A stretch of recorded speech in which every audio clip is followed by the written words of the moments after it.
আসসালামু আলাইকুম। আশা করছি সবাই অনেক ভালো আছেন। আজকে আমি আপনাদের সাথে খুবই হেলদি একটা রেসিপি শেয়ার করব।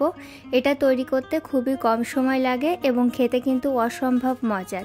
সেই সাথে এটা স্বাস্থ্যকর একটা খাবার। এই খাবারটি খেলে যেমন আপনার পেট ভরবে, তেমনি কিন্তু আপনার শরীর ঠান্ডা এবং সতেজ রাখতে সহায়তা করে। বাসায় এটা তৈরি করলে দেখবেন ছোট থেকে বড় সবাই অনেক পছন্দ করছে। তো চলুন রেসিপিটি দেখে নেওয়া যাক। প্রথমেই আমাদের লাগবে চিড়া। তো আমি এখানে ছোট একটা স্টিলের মগে 2 কাপ পরিমাণ চিড়া নিয়ে নিয়েছি একটা ছাঁকনিতে।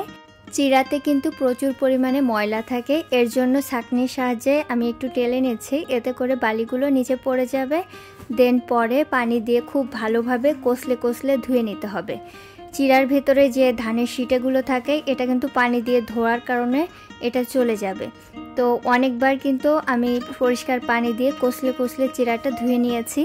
যতক্ষণ না পর্যন্ত চিড়া থেকে পরিষ্কার পানিটা বের না হচ্ছে ততক্ষণ পর্যন্ত চিড়াটা কিন্তু আমি ধুয়ে নিয়েছি। আর যাদের কাছে কুলা আছে, কুলার সাহায্যে যদি চিড়াগুলো একটু প্রথমে ঝেড়ে নিতে পারেন, এতে করে কিন্তু ধানের শিটাগুলো পরিষ্কার হয়ে যাবে। তো দেখতেই পাচ্ছেন চিড়া থেকে একদম পরিষ্কার পানি বের না হওয়া পর্যন্ত কিন্তু আমি চিড়াটা ধুয়ে নিয়েছি। এখন চিড়াতে খুবই অল্প পরিমাণে পানি রেখে এটা কিন্তু আমি 10 থেকে 15 মিনিটের জন্য রেখে দেব। এই 10 থেকে 15 মিনিটে চিড়াটা কিন্তু একদম পুরো পানিটা টেনে নেবে এবং চিড়াটা কিন্তু নরম তুলতুলে ভাব চলে আসবে। এখন এখানে ফল কেটে নিয়েছি। আপনাদের বাসায় থাকা যে কোনো ফল কিন্তু এই খাবারে ব্যবহার করতে পারেন। আমি এখানে ড্রাগন ফলের অর্ধেকটা পরিমাণে ছোট টুকরো করে কেটে নিয়েছি এবং আমি এখানে কলা ব্যবহার করব। 2 পিস কলাও আমি ছোট টুকরো করে কেটে নিয়েছি।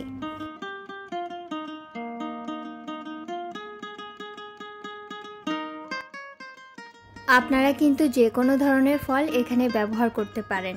কয়েক ধরনের ফল যদি ব্যবহার করে খাবারটি তৈরি করেন, খেতে কিন্তু আরও বেশি মজার হবে।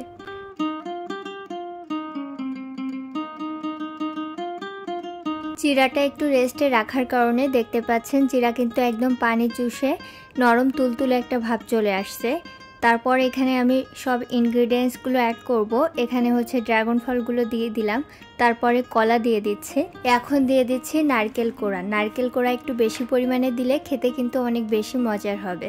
তো এখানে আমি 3 চা চামচ নারকেল কোড়া দিয়ে দিলাম। দিয়ে দিচ্ছি গুঁড়া দুধ। এখানে 3 চা চামচ পরিমাণে গুঁড়া দুধ ব্যবহার করেছি।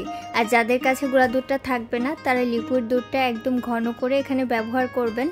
তবে গুঁড়া দুধটা ব্যবহার করলে কিন্তু খেতে অনেক বেশি মজা লাগে। যার যার স্বাদ অনুযায়ী চিনিটা ব্যবহার করবেন, তবে চিনির বদলে এখানে গুঁড়ো ব্যবহার করতে পারেন। সামান্য পরিমাণে লবণ ব্যবহার করেছি।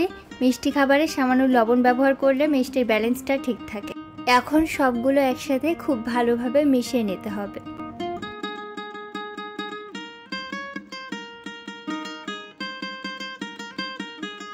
তৈরি হয়ে গেল খুবই হেলদি একটা খাবার। এটা কিন্তু ছোট থেকে বড় সকল বয়সীদের জন্য পারফেক্ট একটা খাবার।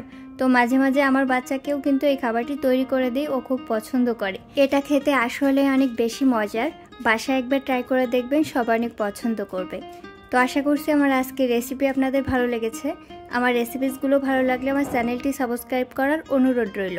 আর কোনো মতামত থাকলে আমাকে কিন্তু অবশ্যই কমেন্ট সেকশনে জানাতে পারেন। আজকের মতো এখানেই বিদায় নিচ্ছি। দেখা হবে অন্য কোনো ভিডিওতে অন্য কোনো রেসিপি নিয়ে। সেই পর্যন্ত সবাই ভালো থাকবেন। আল্লাহ হাফেজ।